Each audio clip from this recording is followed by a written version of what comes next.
Voice of India के icon of the city कार्यक्रम में हम शहर के उभरते हुए शख्सियतों का या वो शख्सियत जो समाज के लिए बहुत ही बेनिफिशियल हैं उनका मैं साक्षात्कार करता हूं और उनकी बातें अपने जनता तक पहुंचाता हूं। इसी क्रम में जो आज हमारी मेहमान हैं, शहर की उभरती हुई शख्सियत हैं, अधिवक्ता हैं नुज़हत नाज़ जी, इनसे आज हम बात करेंगे, इनके बारे में जानेंगे। सबसे पहले नुज़हत नाज़ जी, आपका वॉइस ऑफ इंडिया में बहुत बहुत स्वागत है। जी बहुत बहुत धन्यवाद कि आपने अपना कीमती वक्त निकाला और आपके चैनल का भी बहुत बहुत धन्यवाद। नुज़हत नाज़ जी, सबसे पहले आप अपने बारे में हमारे दर्शकों को बताएं। जी मैं शाहपुर बघौनी से बिलोंग करती हूँ। मेरा नाम नुज़हत है और मैं समस्तीपुर सिविल कोर्ट में क्रिमिनल केसेस देखती हूँ। एक महिला हैं और क्रिमिनल केस देखती हैं, ये बहुत ही फ़ख्र की बात है इनके लिए, इनके पेरेंट्स के लिए, इनके समाज के लिए।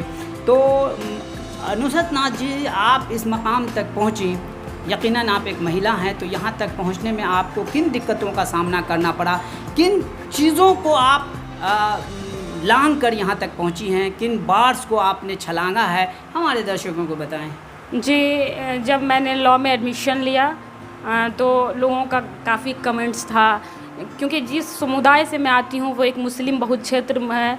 वहाँ पे मुस्लिम लड़कियाँ हैं और मुस्लिम लड़कियाँ लगभग, मैं अपने फैमिली की, अपने ख़ानदान की बात बताऊँ तो मेरे ख़ानदान की मैं पहली लड़की हूँ जो मैट्रिक बोर्ड परीक्षा, मर्दों में है एजुकेशन, लेकिन महिलाएं हमारे ख़ानदान की मदरसा इस्लामिया हमारे गांव में हुआ करता है, वहाँ से पढ़ती थी और उनकी शादी हो जाती थी। जब मैंने अपने पढ़ाई लिखाई को ध्यान में रखा और जिस तरह से आगे बढ़ी तो काफ़ी दिक्कतों का सामना करना पड़ा। अपने रिश्तेदार का, अपने सोसाइटी का, अपने समाज का, लोग ट्रोल करते थे, लोग तरह तरह के इल्ज़ाम लगाते थे। चूँकि लड़की होना ही अपने आप में एक अपराध है, तो इसलिए मुझे बहुत सारी दिक्कतों का सामना करना पड़ा और आज भी बहुत सारी दिक्कतें आती रहती हैं जिसे मैं फेस करती हूँ। आपने कहा कि महिला होना ही एक अपराध है, इस सोच से को आपने झुटला दिया, आपने वकालत किया, वकालत करने के बाद आप क्रिमिनल्स को देखती हैं, क्रिमिनल्स के शोबे को देखती हैं, ये बहुत ही सौभाग्य की बात है। तो जब आप यहाँ तक पहुँची हैं, आप वकालत खाना जाती हैं, वकालत खाने से आती हैं, तो अभी किन चैलेंज को आपको फेस करना पड़ता है? देखिए, चैलेंज कभी ख़त्म नहीं होता है। आप जितना आगे बढ़ते हैं चैलेंज आपका उतना बड़ा बढ़ता जाता है। और ये मेरी अकेले की बात नहीं है, ये सिर्फ एडवोकेसी प्रोफेशन में ये चैलेंज की बात नहीं है। महिलाएं, चाहे वो गृहिणी हो या लेबर क्लास की मज़दूर हो जो खेत में काम करती हो, या वो, उनको हमेशा, वो जब तक ज़िंदगी रहेगी महिला के अंदर चैलेंज आते ही रहेंगे। किसी हालत में ही चैलेंज उनका पीछा नहीं छोड़ने वाली है, चैलेंज हमेशा रहेगा उनका। तो जब आप वकालत खाना जाती हैं तो आपके जो सहयोगी हैं, जो आपके साथ काम करते हैं, पुरुष हैं, और जो आपके क्लाइंट्स हैं, वो आपके बारे में क्या सोचते हैं? जी हसीब जी, आपका जो समस्तीपुर है वो बहुत बड़ा शहर नहीं है और मैं बाहर जाकर के लोगों ने कहा कि ये छोटा शहर है, यहाँ आप मत कीजिए प्रैक्टिस, लोग कमेंट करेंगे।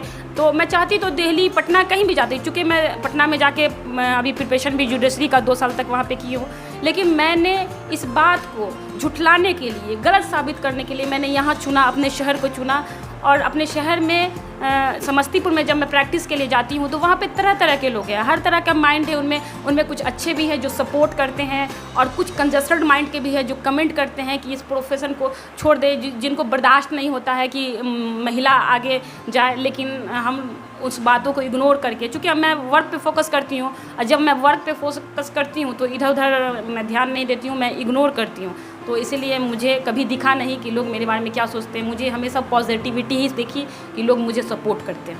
आपने बहुत सारे मिथ्या को तोड़ा है और बहुत सारी बातों को झुटला करके यहाँ तक पहुँची हैं। जो आम सोच होता है कि महिलाएं बाहर नहीं निकल सकती, महिलाएं काम नहीं कर सकती, उसके बावजूद वकालत में महिलाओं का होना, ख़ासकर आप अल्पसंख्यक समुदाय से हैं, उसमें मुसलमान लड़कियों का वकालत खाने में होना एक बहुत ही खुशी देती है लोगों को। तो आप जिस समुदाय से आती हैं नुज़हत जी, उस समुदाय में शिक्षा का बहुत अभाव है, ख़ासकर महिलाओं और बच्चियों की शिक्षा का बहुत अभाव है।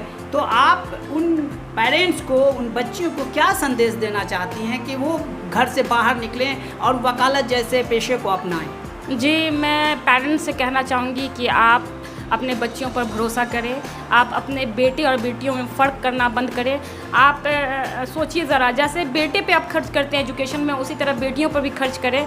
तो और बच्चियों से कहना चाहूँगी कि शिक्षा तुम्हारा अधिकार है, एजुकेशन अधिकार है, राइट है तुम्हारा, तुम लड़के लो और उनको विश्वास दिलाओ। जिस तरह आप पे पेरेंट्स यकीन करते हैं, आप भी उन पर उनका यकीन बरकरार रखिए और अच्छा रिज़ल्ट दीजिए कि मतलब पेरेंट्स को, दूसरे पेरेंट्स को उससे लेसन मिले कि वो लड़की को भी बहुत सारी दिक्कतों का सामना करना पड़ा, लोगों ने क्या क्या बोला। तो रिज़ल्ट अच्छा होगा तो ऑटोमेटिक हमारे समुदाय में भी एजुकेशन बढ़ेंगे और सब लोग विश्वास करेंगे लड़कियों पे भी। इनके कहने का मतलब है जिस प्रकार पेरेंट्स अपने बच्चियों पे या बच्चों पे यकीन करते हैं, बच्चे और बच्चियों को भी पेरेंट्स का यकीन को बरकरार रखना है और उनके एतमाद को बरकरार रखना है, अच्छा रिज़ल्ट देना है। ख़ासकर मुस्लिम बच्चियों के लिए वकालत में क्या संभावनाएँ हैं? वकालत में बहुत संभावना, कैरियर है, प्रतिष्ठा है, आइडेंटिटी है, आपकी ख़ुद की पहचान होगी, लोग जानेंगे और आपको अपने अधिकार का समझ होगा कि मेरा अधिकार क्या है। तो बहुत सारी चीज़ें हैं, आप आइए, हम तो मुंतज़िर हैं कि लोग, लड़कियां, हमारे कौम की ही लड़कियां बहुत पीछे हैं, बच्चे बच्चियां आए एडवोकेसी में, बहुत अच्छा प्रोफेशन है और इस प्रोफेशन में बहुत प्रतिष्ठा है, बहुत इज़्ज़त है।